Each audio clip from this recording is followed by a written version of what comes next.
घना जंगल, चारों तरफ अजीब अजीब आवाजें। रात काली थी और हवा भी ठंडी, जैसे कुछ होने वाला हो। गांव के बाहर रहने वाला टॉमी नाम का कुत्ता हर दिन की तरह पहरा दे रहा था, लेकिन उस रात जंगल की तरफ से एक अजीब सी भेड़िया की आवाज, हु की आवाज आई। आवाज इतनी डरावनी थी कि टॉमी का दिल एक पल को रुक सा गया। टॉमी ने सोचा, ये कौन सी आवाज है? ऐसा पहले कभी नहीं सुना। हिम्मत करके वह जंगल की तरफ बढ़ा। जंगल में जैसे जैसे वह अंदर जाता, अंधेरा और घना होता जाता था। अचानक जमीन हिली, पत्ते तेजी से कांपे और एक गहरी भारी आवाज गूंजी। कौन है मेरे इलाके में?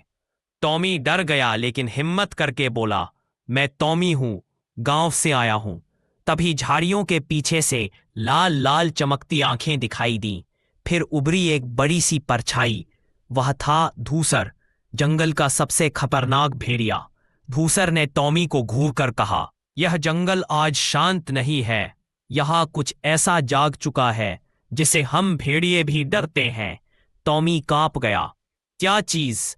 धूसर धीरे धीरे पास आया और हवा सूंघते हुए प्राणी जो रात में ही दिखता है, वह ना इंसान है ना जानवर, बस एक काली परछाई जो अपने रास्ते में आने वाले को गायब कर देती है। एक तेज चीख आह जंगल में गूंजी। दोनों चौंक गए। वो उधर से आई, टॉमी बोला। धूसर बोला, चलो पर सावधान, वो हम पर भी हमला कर सकता है।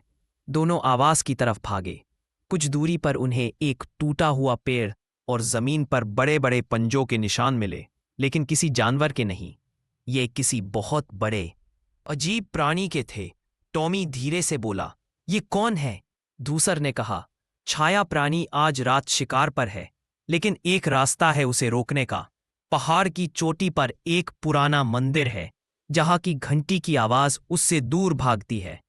दोनों ने तुरंत मंदिर की तरफ दौड़ लगाई। पीछे से जंगल में काली परछाई उनके पीछे पीछे फिसलती हुई आ रही थी, कभी पेड़ों पर चढ़ती, कभी जमीन पर सरकती, पूरी तरह अंधेरी और डरावनी। टॉमी चीखा, ये हमारे पीछे है।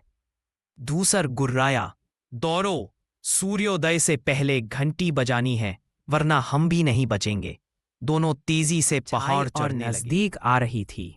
उसकी आवाज किसी रोते हुए इंसान जैसी थी। मंदिर बस कुछ कदम दूर था।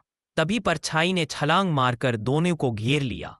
टॉमी कांपते हुए बोला, अब क्या करें? धूसर चिल्लाया, मंदिर में कूदो। दोनों भागते हुए अंदर घुसे। टॉमी ने जोर से मंदिर की बड़ी घंटी खींची। दान!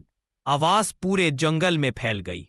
काली परछाई दर्द में चीखकर पीछे हटने लगी। धीरे धीरे धुएं की तरह हवा में घुलकर गायब हो गई। टॉमी और धूसर ने राहत की सांस ली। धूसर बोला, आज तुमने सिर्फ अपने गांव को नहीं, पूरे जंगल को बचाया है। टॉमी मुस्कुराया, और तुमने मुझे डर से लड़ना सिखाया। उस रात के बाद टॉमी और धूसर अच्छे दोस्त बन गए और दोनों साथ मिलकर जंगल और गांव की रक्षा करने लगे।